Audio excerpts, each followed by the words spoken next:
Good evening. Given the historically touchy or perhaps politically sensitive nature of the character in question, Joseph Stalin, I feel it necessary to make some introductory remarks. And of course, I apologize to those viewers who would like to delve directly into the subject of this episode. Still, what I will repeat again, perhaps, is that the nature of history, of almost any history, is volatile and subjective.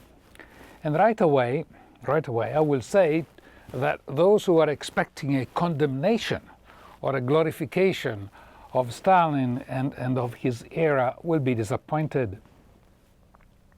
With Stalin, as with so many other characters and events in history, the problem is not so much with the character, but with, if you like, ideology. You see, ideology acts as a kind of triple waiver or triple exemption: intellectual, practical, and moral. The intellectual exemption consists of retaining only facts favorable to the theses that one supports, often by inventing them or by denying, forgetting, or omitting others to prevent them from being known.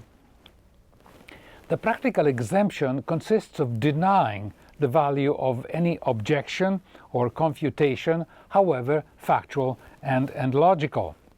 In fact, one of the functions of an ideology is to fabricate the explanations that absolve it. And finally, the moral explanation, or waiver if you like, abolishes any notion of good and evil for the ideological players. Or rather, for the ideological players, ideology becomes a substitute of morality. And I will admit, and maybe you will concur, that it is hard to live without an ideology. He who does faces an existence uniquely filled with particular events, each one of which requires a specific and appropriate knowledge. He runs the risk of error and failure in handling or assessing events, with possible serious consequences for himself, plus the danger of inflicting suffering and injustice on others. Without including the probability that down the line, ideologically independent individual may regret his decision or his assessment.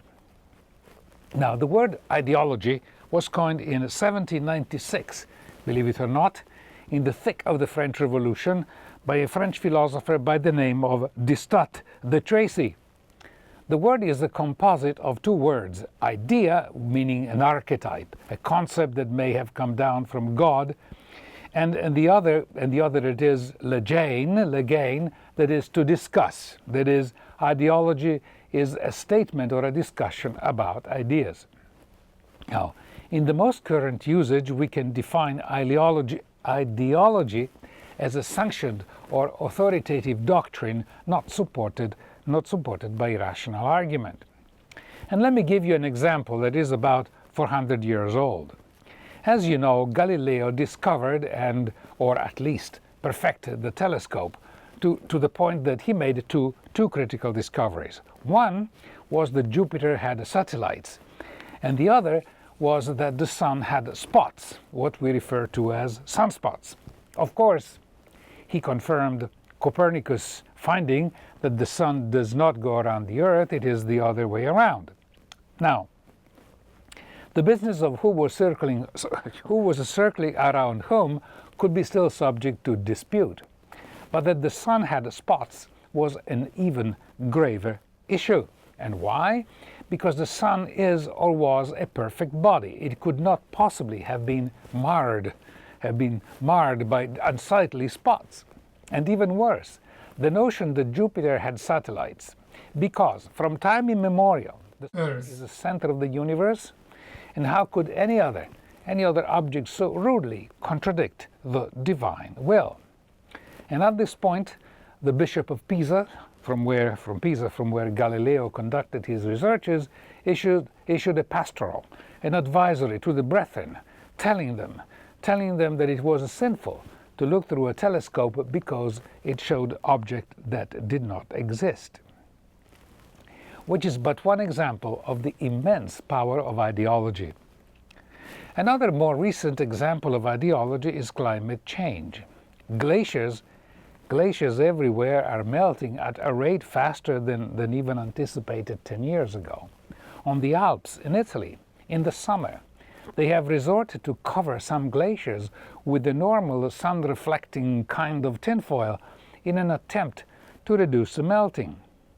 And there is no question about the effects of the Industrial Revolution and of the demographic explosion on the volume of CO2 trapped in the air. And yet, what prompted the political milieu to deny climate change, or for that matter, the impact of the demographic exponential growth and explosion, is not fact. It is not the telescope, the microscope, or their other modern equivalent measurement instruments. It is ideology, with, as I said, its triple layer of exemptions, as I was saying before, from fact, from computation, and from fallibility.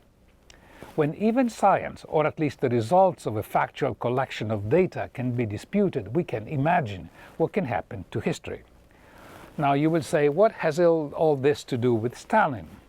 It has, because in the current ideology, Stalin is the counterpart of Hitler, a close impersonation of the devil. And the instance of Stalin, even more so, given Stalin's denunciation in 1956 by none less than one of his successors, Nikita Khrushchev, 3 years after Stalin's death at the Congress of the Soviet Union. We will discuss that momentous Congress in one of the next sketches. But as I said, and I apologize for repeating myself, the objective here is not to be a revisionist, to rehabilitate Stalin, if you will, but to offer a perspective on the man and his time using information that, by necessity, would have been buried in the ideological posthumous pit after Stalin was burned in effigy, if you like. However, just as time does, history never stands still. And the figure of Stalin in Russia, but also among other academics in Europe, has regained, or is regaining perhaps, some popularity. And why? Not, I think, because people at large are longing for Stalin's rehabilitation. However, the nature and the tenor of today's world events, notably the massive effort of imperial neoliberalism to impose its ideology on the world with the attendant wars, destruction of whole countries, extreme inequality, etc., all this prompts some of us to look back with a slightly more critical, or if you like, objective perspective at a past that was ideologically and officially declared as diabolic beyond redemption. In particular, we look at the enormous challenges that the Soviet Union had to overcome at its birth, including not only the internal civil war, but also the wars that other countries conducted and supported materially and physically with boots on the ground by England, Japan, and the United States. Wars conducted against the fledgling Soviet Union. We will also look at the immense sacrifice the Russian people went through to create, starting almost from nothing, their industrial and military power.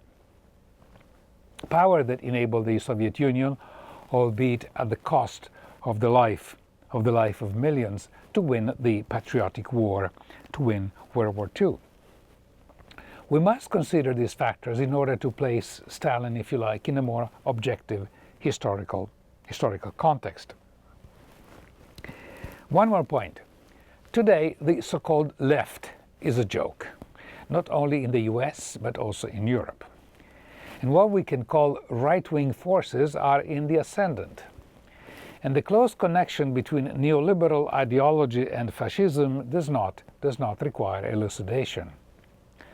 Bertolt Brecht, in his work titled Five Difficulties in Writing the Truth, said, Those who are against fascism without being against capitalism, who lament over the barbarism that comes out of barbarism, are like people who wish to eat their veal without slaughtering the calf.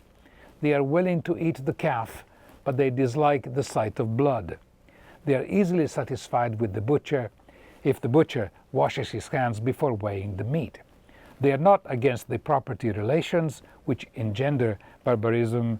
They are against barbarism itself. They raise their voices against barbarism, and they do so in countries where precisely the same property relations prevail, but where the butchers wash their hands before weighing the meat.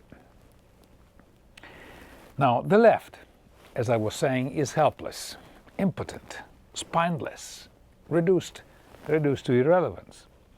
It engages itself in abysmally ridiculous debates between the camp, for example, of the Trotskyites and that of the Stalinists. And their debates and diatribes reminiscent of the theological disputes in the late Middle Ages on how many angels could stand on the top of a needle. Now let's talk briefly about the difference between Trotskyites and Stalinists. In the aftermath of the civil war that followed the October Revolution, the challenges for post-Tsarist Russia, if you like, were immense.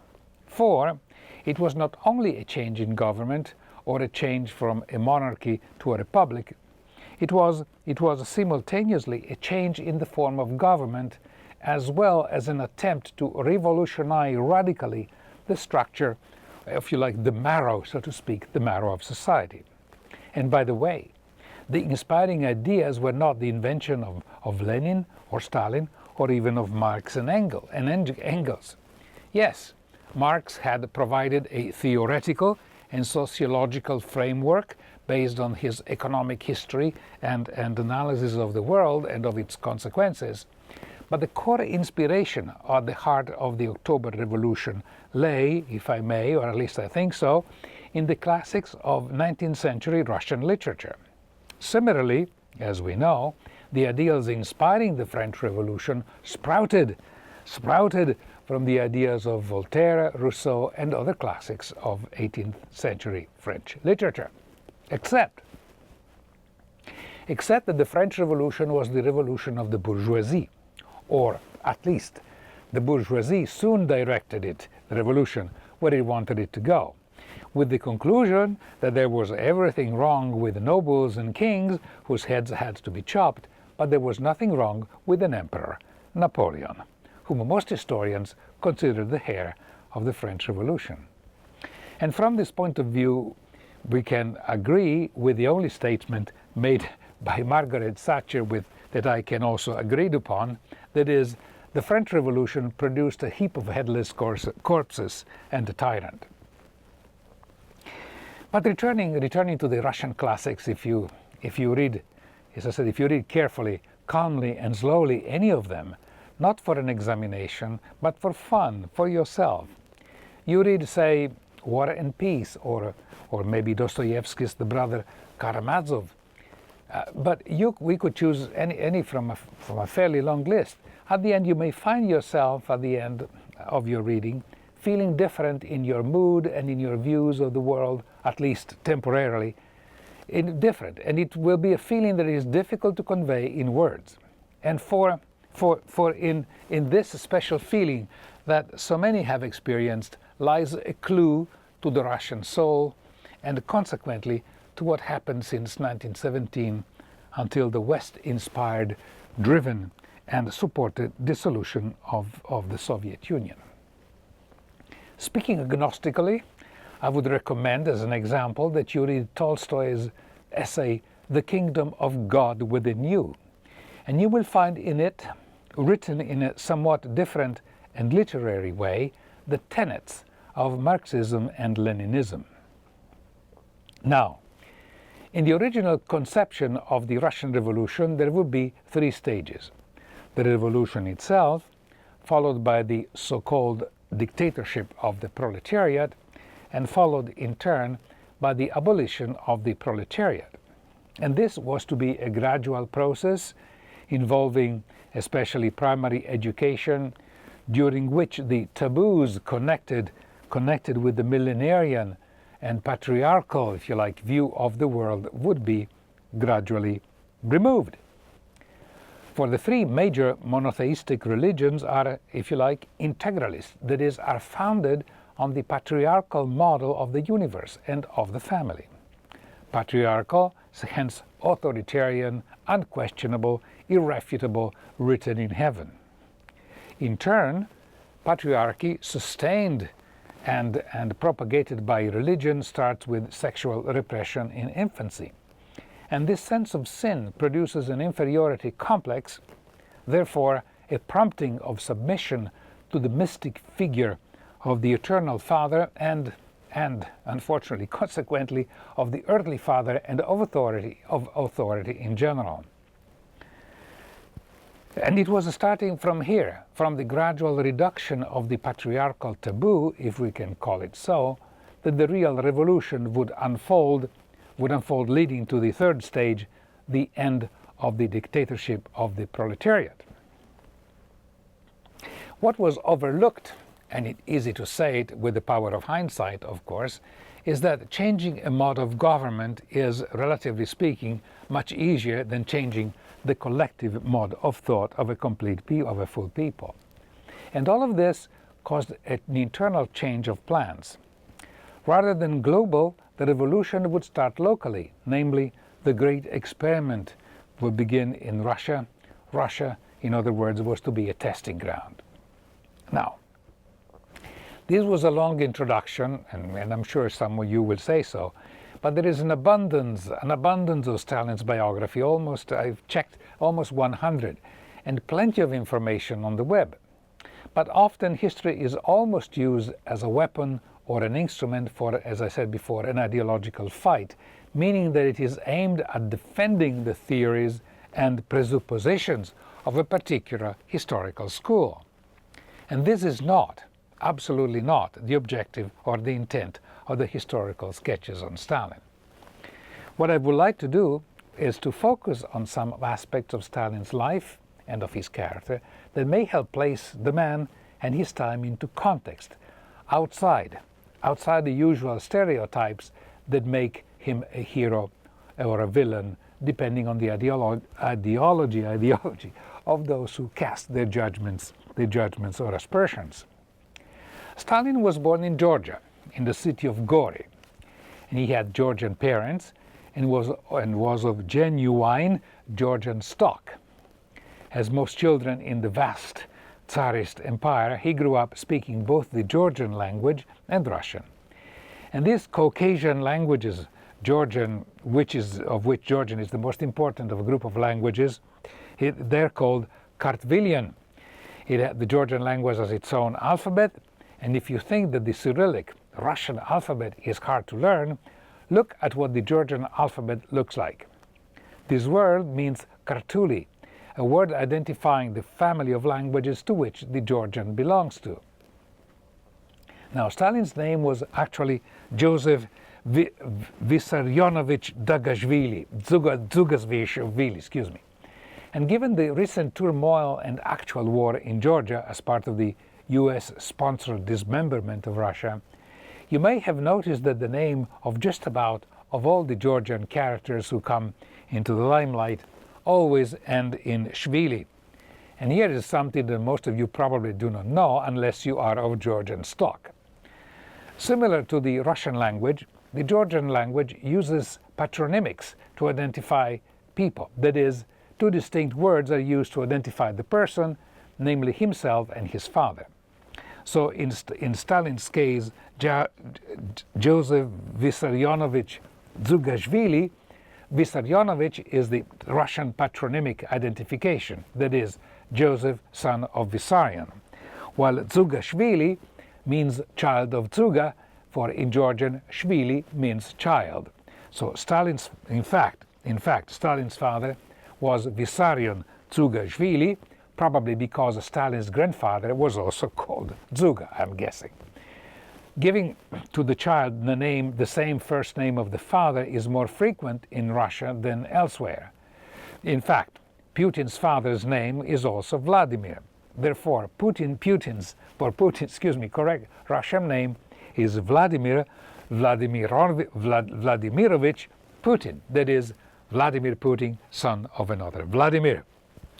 Now, Stalin's mother was a simple country woman, doing laundry, sewing, and cleaning for her wealthier neighbors.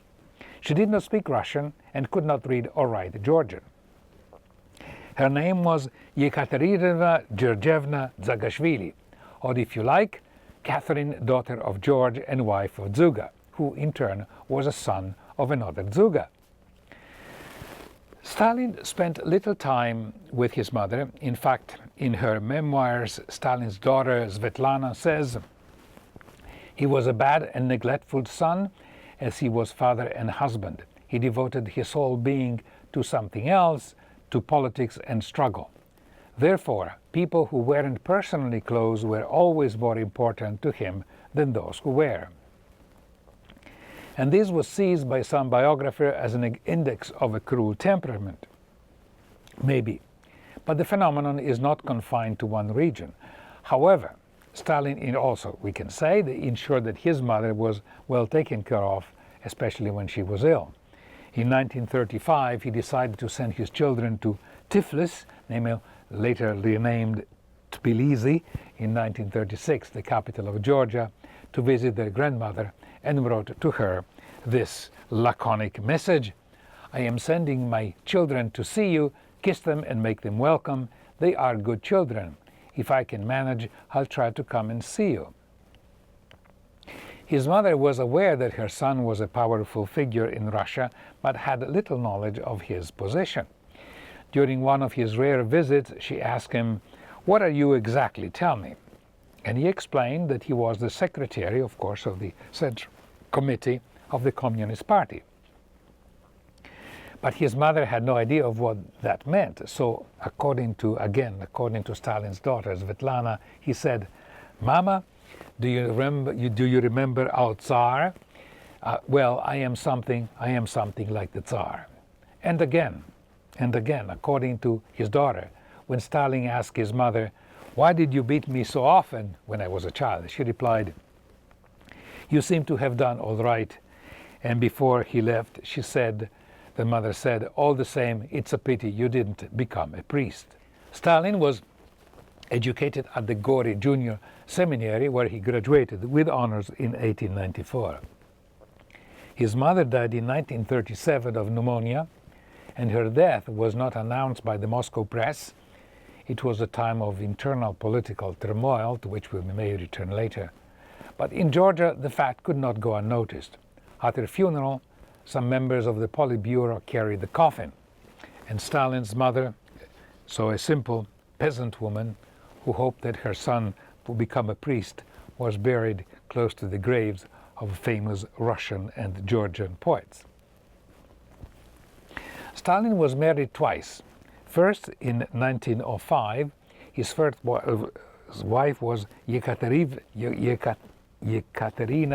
Zvanitze, pronunciation probably wrong, but I'm sorry, whom Stalin met through her brother while he was at the seminary.